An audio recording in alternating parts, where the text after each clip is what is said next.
I'm a political refugee from Texas. I'm also a recovering Christian, so that just means I don't do anal anymore. So coming from Texas, my entire family is alcoholics. They're also racist and raging Republicans. Fun little story about that: when my cousin decided in their terms that he was gay, they told me that it was a part of my liberal agenda that made him gay.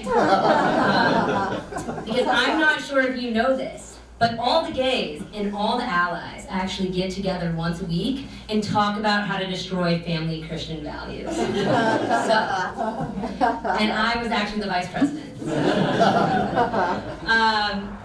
But no, yes, my parents are both alcoholics, but they're alcoholic socialists. I think that really is just kind of the natural progression of liberals in the South, because if you can't beat them, you just gotta get real fucked up. Yeah, so I definitely have mommy issues and daddy issues. My mom recently decided that she was going to be a spiritual healer. It used to be housewife to Mary Kay salesman. Now it is housewife to ayahuasca and talking to dead people. So yeah, that's definitely made my life quite interesting. Every time I'm with her, she likes to hold her hands above me and say that she's sending me good energy. But her other favorite pastime is getting really drunk and throwing things. So that's either paintings, TVs, children, really anything she can get her hands on. And like a true child of a narcissistic alcoholic, I'm left wondering, should I be thanking her?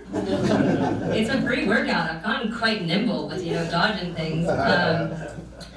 I know I look like I might have daddy's money. And daddy definitely has money, but it no longer belongs to me, it belongs to a stripper. And don't get me wrong, I love sex workers. I think they're some of the bravest people in society. I just don't love when my dad loves them more than he loves me. But I'm getting used to it.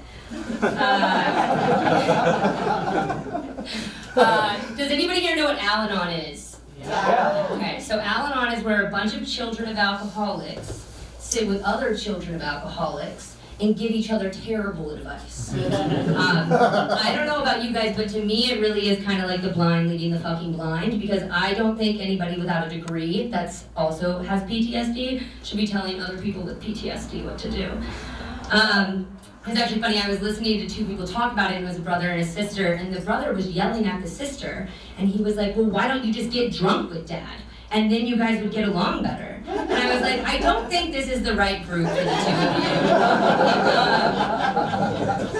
you. But sorry, I keep reading this because I'm fucking nervous. The other way I know that I have bad taste in men is that on Instagram I only get ads for two things, and that's for vibrators and PTSD therapy. If that says anything, it's not great. I actually recently moved in with two men, which made me turn celibate for quite a while. They're here somewhere back there.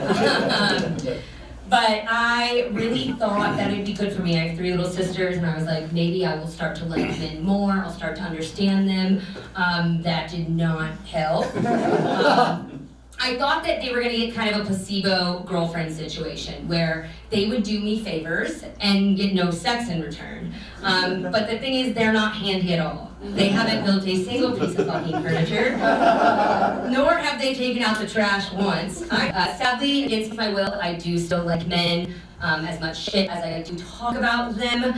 I've really tried to like women. They're just a lot hotter and a lot fucking cooler, and have a lot more emotional intelligence.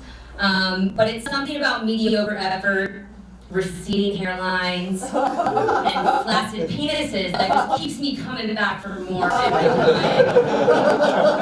Yeah, it's not great.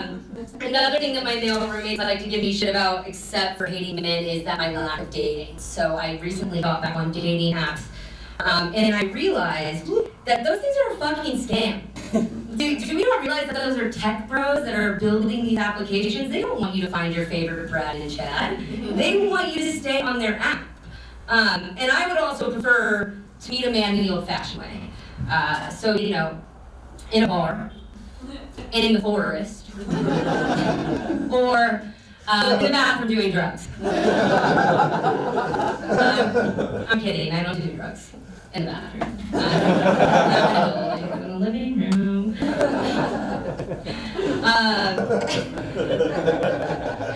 Like I said, I recently picked the bar out of the gates of hell. And the way I've done this is I have 2 rules for women I'm going to either sleep with or date or whatever interaction I might possibly have with them. And that is 1, I will only sleep with somebody I'm kind of friends with or at least tangentially friends with before, or I have to have no respect for them at all. And a really good example of this is last week I actually got into a philosophical argument with a man who once spit in my mouth. And that's because he saw me as a friend first. That's also because I don't respect any of his fucking opinions. So,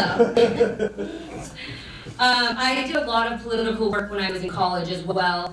And by political work, I'm meeting fucking Republicans. The only way you change people's hearts and minds is if you're naked in bed with them, and I do swear by this one. It's hard to make you shut up about universal health care when you're naked and they're horny, so.